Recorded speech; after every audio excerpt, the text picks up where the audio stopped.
እዩ ጩፋ ትዕቢተኛ ወይንስ እውነተኛ የወንጌል አገልጋይ? የበሻሻው አብይና የሾለው ነብይ በተራ ጫጫታ ይጠፋሉ ብሎ ማሰብ ሞኝነት ነው። እዩ ጩፋ ሰሞኑን ማህበራዊ ሚዲያው በእዩ ጩፋ ጉዳይ በጣም ተጨናንቋል።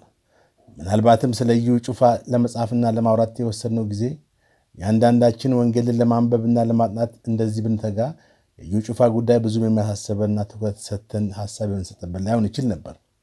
በእርግጥ እዩ ጩፋ በኢትዮጵያ ወንጌል አማኞች ዘንድ ብቻ ሳይሆን በመላው ሀገራችን በጣም የገነነ ስም ከማትረፉ አንጻር ሊሆን እንደሚችል ግልጽ ነው። እኔም እንግዲህ በዚህ መጣጥፍ በተጋጋለ ጉዳይ ቅዱስ መጽሐፍን ዋቢ አድርጌ የበኩሌን ለማለት ወደድኩኝ።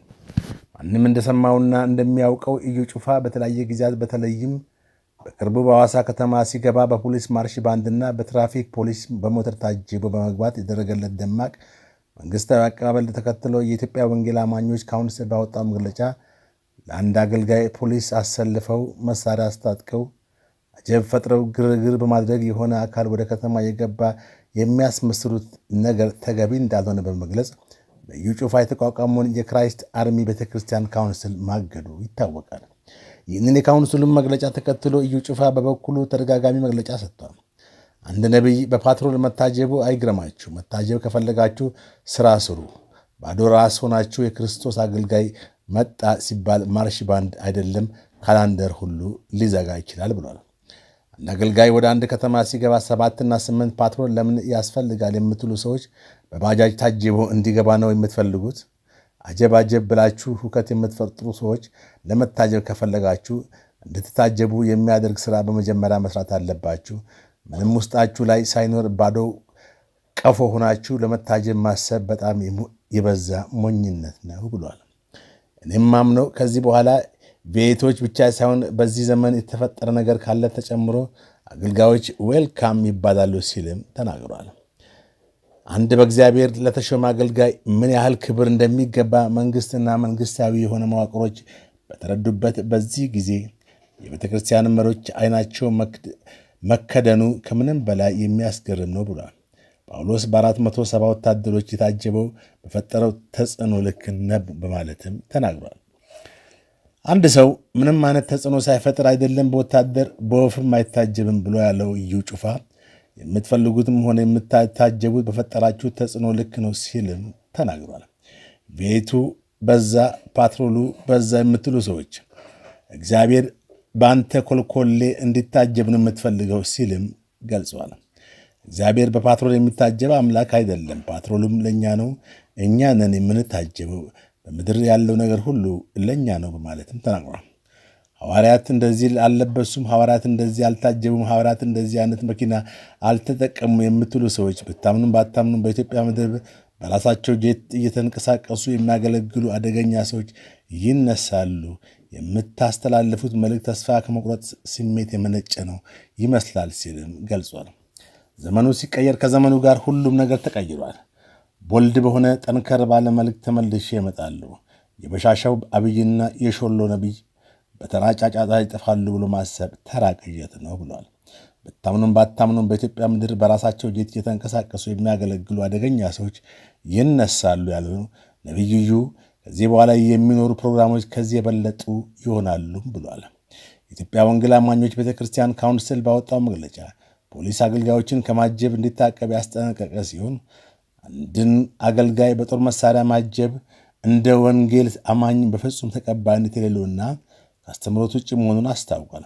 የክራይስት አርሚ ቸርች መሪ እዩ ጩፋ እገዳ ለጣለበት የኢትዮጵያ ወንጌል አማኞች አብያተ ክርስቲያናት ካውንስል ተጨማሪ ምላሽ ሲሰጥም ታግዷል የምትሉት እኔ እየሰበኩ ያሉት በካውንስሉ ወረቀት ነው ወይ ሲል ጥያቄ ያነሳው እዩ በዓለማት ሁሉ ተንቀሳቅሼ እንድሰብክና እንዳገለግል የመጀመሪያው ላይሰንስ ፍቃድ ከእግዚአብሔር ሰጥቶኛል ሲል ተናግሯል። የወንጌል አገልጋይና ትሕትና ከክርስትና መሠረታዊ ባህሪያት ዋነኛው እንደሆነ መጽሐፍ ቅዱስ በርካታ ቦታዎች ላይ አጽንዖት ሰጥቶ ጠቅሷል።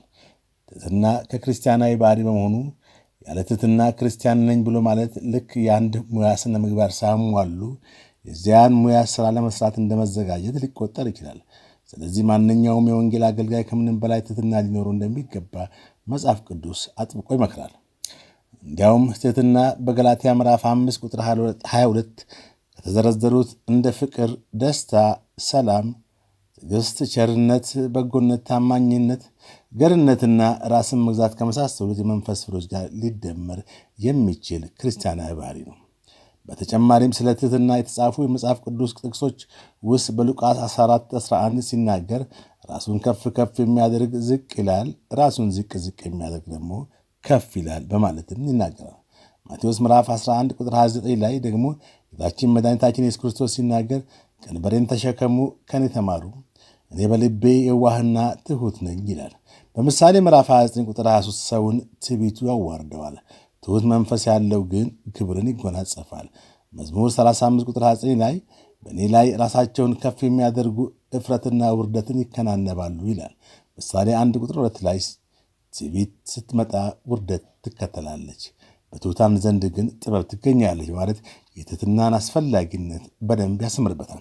ይሁን እንጂ በሰሞኑ ነቢዩ ኢዩ ጩፋ ለካውንስሉ የሰጠው ምላሽ ትሕትናንና ራስን ዝቅ ከማድረግ ይልቅ በማናለብኝነትና በትዕቢት፣ በትምክትና፣ በጥላቻ፣ በቁጣና በጠበኝነት፣ በራስ ወዳድነትና በንቀት አይነት ምላሽ ለካውንስሉ ሰጥቷል። ኢዩ ጩፋ ምንም እንኳን እጅግ በጣም ብዙ ሺህ አማኞችና ወንጌል በመስበክ ፈውስ በመስጠት የሚያገለግል ቢሆንም ዋነኛ የሆነውን ክርስቲያናዊ ባህሪ ወደ ጎን ገሸሽ ማድረጉ መጽሐፍ ቅዱሳዊ ነው ሊባል በጭራሽ ግን አይችልም።